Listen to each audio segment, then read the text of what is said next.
भरोसे रघुनंदन के। भाई बहुत सारे लोग प्रश्न कर रहे हैं कि महाराज जी वैलेंटाइन डे क्या है, वैलेंटाइन डे लोग इतना मना क्यों रहे हैं, वैलेंटाइन डे में है ऐसा क्या। तो आप लोगों को सबको मैं बता दूं, निवेदन करना चाहूँगा कि वैलेंटाइन डे हमारे देश का उपज नहीं है, हमारे देश का त्यौहार नहीं है, ये तो यूरोप का त्यौहार है। वहाँ के कोई एक संत थे वैलेंटाइन नाम करके, बड़े प्रख्यात संत थे उस देश के, और वहाँ का एक क्रूर शासक था, क्या नाम था, क्लॉडियस नाम था उसका। क्लॉडियस जो था बड़ा क्रूर शासक था, और उनके यहाँ का कुछ ऐसा नियम था कि वह दूसरी स्त्रियों को बिना विवाह के अपने साथ में रखते और व्यर्थ के संबंध बनाते। तो वहाँ के जो संत थे वैलेंटाइन, उनको ये बात उचित नहीं लगी, क्योंकि वह भारत आया जाया करते थे और भारत का एक बहुत अच्छा प्राचीन ग्रंथ उनके हाथ आया, जिससे वह बड़े प्रभावित हुए, जिसमें वर्णन था कि भाई एक पत्नी व्रत करने से जीवन की किस प्रकार से शक्तियाँ बढ़ती हैं, वैवाहिक जीवन का किस प्रकार से आनंद व्यक्ति उठाता है, और एक पत्नी जीवन के बहुत सारे फायदे उनको उस ग्रंथ के माध्यम से जानने को मिले।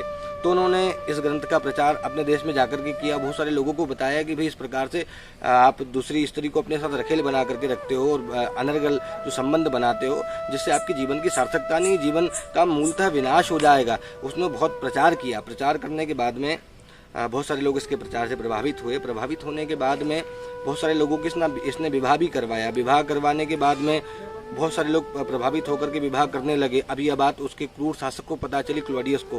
क्लॉडियस ने क्या किया कि भाई इसको धमकाया कि भाई ऐसा मत करो, हमारे देश का तुम हमारे देश की परंपरा को खत्म कर रहे हो, और हमारे देश की परंपरा खत्म नहीं करना तुम। उसको धमकाया आप, लेकिन फिर भी वो नहीं माना। उसने बहुत दूर दूर तक प्रचार किया और बहुत लोगों का विवाह अपने चर्च में ला करके किया। अब फिर भी ये नहीं माना तो क्लॉडियस को क्रोध आया। क्रोधवश इसने 14 फरवरी को इसको फांसी दे दी। अब फांसी दे दी तो जिनका विवाह इसने करवाया वो सब लोग इससे प्रभावित थे वैलेंटाइन से। तो वैलेंटाइन ने क्या किया कि इसको फांसी दे दी गई वैलेंटाइन को। तो वैलेंटाइन डे के मरने वाले दिन 14 फरवरी के दिन सब लोग शोक के निमित्त उसको याद करके वह दिन मनाया करते हैं का यूरोप में।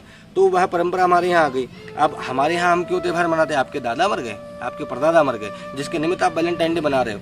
भाई जिसके यहाँ कोई मरता है, जिसके यहाँ कोई कुकर्म होता है या कोई व्यक्ति मर जाता है, उसकी याद में, उसकी श्राद्ध में, उसकी पुण्यतिथि के निमित्त बनाया जाता है श्राद्ध। तो अब यदि आपका कोई मर गया हो तो आप वैलेंटाइन डे मनाओ, यदि आपका नहीं मरा तो आप मत मनाओ।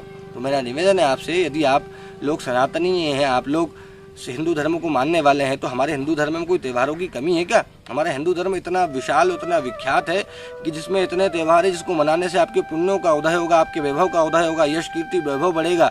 जिन त्योहारों को मनाने से आपको लाभ प्राप्त हो वैसे त्यौहार मनाओ ना। ये श्राद्ध बना करके आपके जीवन को क्यों बेकार कर रहे हो?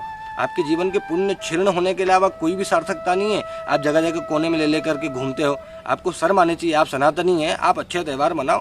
ये कोने खोखे में घुसने से कुछ नहीं जीवन की सार्थकता होगी प्यारे।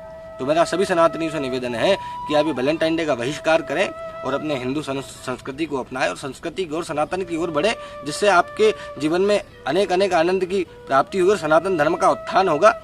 सनातन धर्म की ध्वजा पताका पूरे विश्व में लहरेगी, क्योंकि हम सनातनी, हम हिंदू हैं।